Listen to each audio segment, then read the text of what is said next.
Good morning. If you're wondering where on earth I am today, I am coming to you from our chicken coop because a couple of weeks ago Luke started this whole thing about having pets in your video. So I decided to show you a couple of hours. If you can see behind me here, some of our girls. There you go. And they have absolutely no bearing whatsoever on what I'm planning to say today. But I thought I'd take this opportunity and join in the bandwagon of exotic pets and animals. So there you go. Right, hopefully this little trip down our garden gives you time to log on, to get yourself settled with your cup of tea. We're going to be looking at some verses this morning. I'm just going to share a couple of thoughts with you. And hopefully some of the stuff that I've got to say might just encourage you a little bit, might just make you think a little bit. And so here we go. Welcome to our conservatory. I'll just get you all set up. Right, we're here. Okay, so if you're all ready and settled, here we go. We're looking this morning at John chapter 15 and we're reading from verse 18. Now I'm reading from the Passion Translation this morning, which is not a version I normally read, but I really like the way that it phrases this passage. So I'm going to read it to you. It's from verses 18 to 25 and it says this. Just remember, when the unbelieving world hates you, they first hated me. If you were to give your allegiance to the world, they would love you and welcome you as one of their own. But because you won't align yourself with the values of this world, they will hate you. I have chosen you and taken you out of the world to be mine. So remember what I taught you, that a servant isn't superior to his master. And since they persecuted me, they will also persecute you. And if they obey my teachings, they will also obey yours. They will treat you this way because you are mine, and they don't know the one who sent me.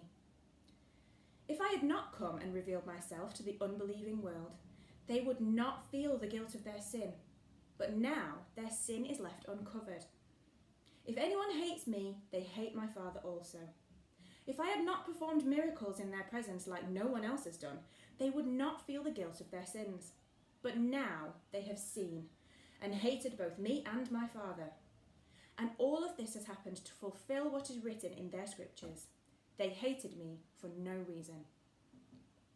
So, a lovely little passage there about hate to perk up your Saturday morning.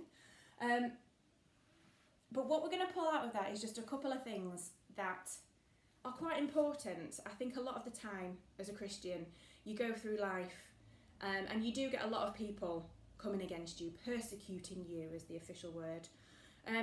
Giving you a hard time, making life a bit difficult. And sometimes we can stand there and wonder why. You can think, am I doing something wrong? Is it meant to be like this?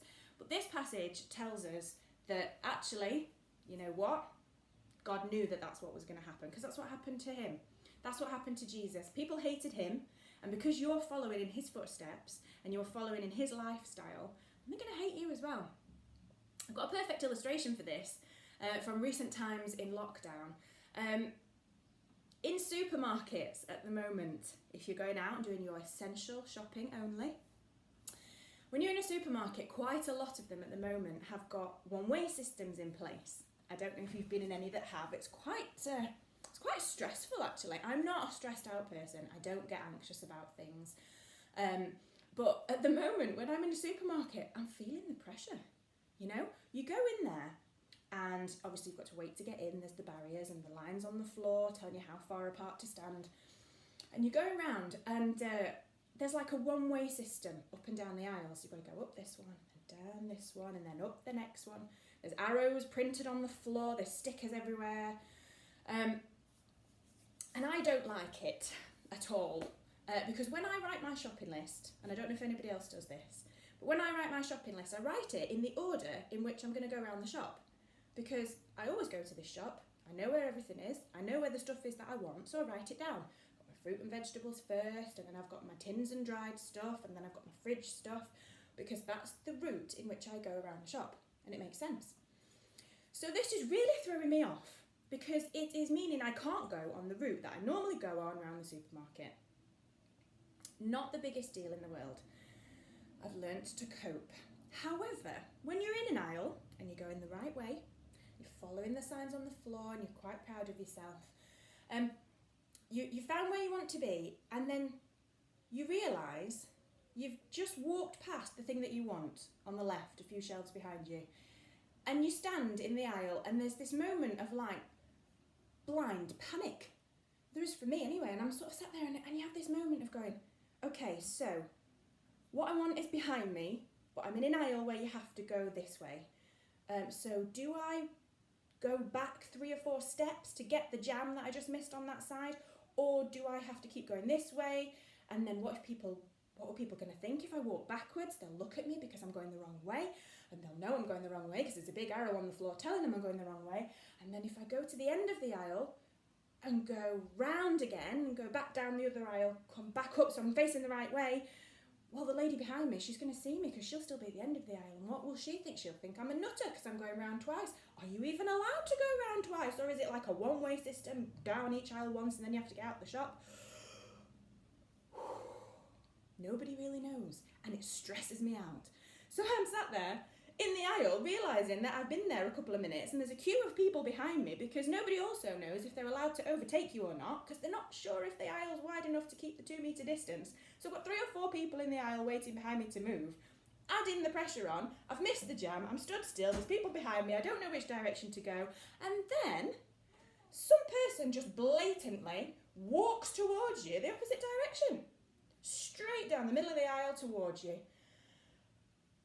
And it gets you back up a little bit, because you've spent all this time thinking about what's the right thing to do, going the right way, making sure you're going with the flow of everything. And this person just walks out of nowhere the wrong way down the aisle. I mean, he's walking on top of all of the arrow stickers going the wrong way. Completely oblivious, or just doesn't care. And you know what? Something inside of me gets a little bit riled up. Gets a little bit annoyed at this person. Start looking at him disapprovingly. You might even tut out loud or raise your eyebrows at him. Because you know what? It's just not right. You shouldn't be going that way. How dare you go that way? And then by the time this person gets next to you, you're kind of giving him an evil glare as he walks past you. You're like,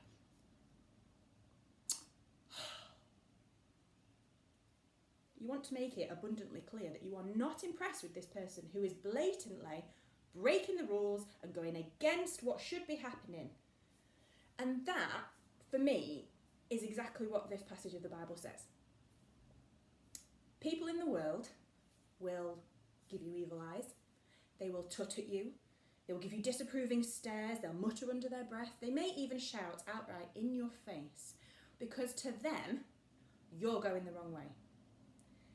In life, there is a supermarket aisle, and everybody is going in the same direction. Society says this is the way that you go.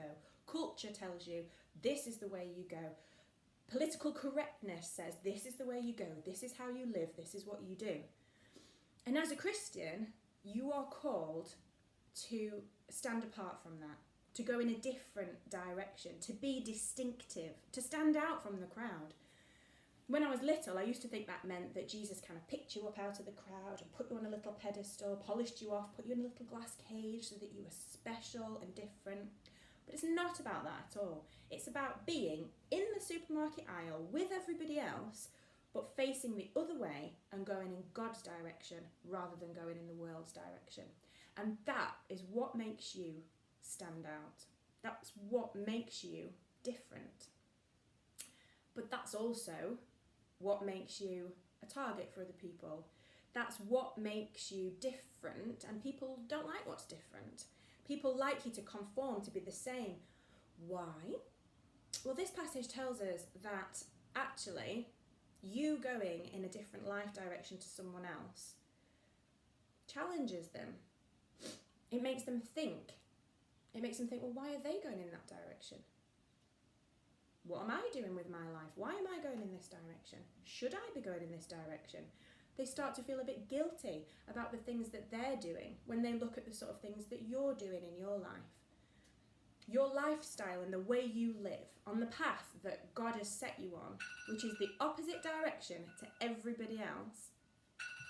My alarm's going off, I don't know why. Give me a second.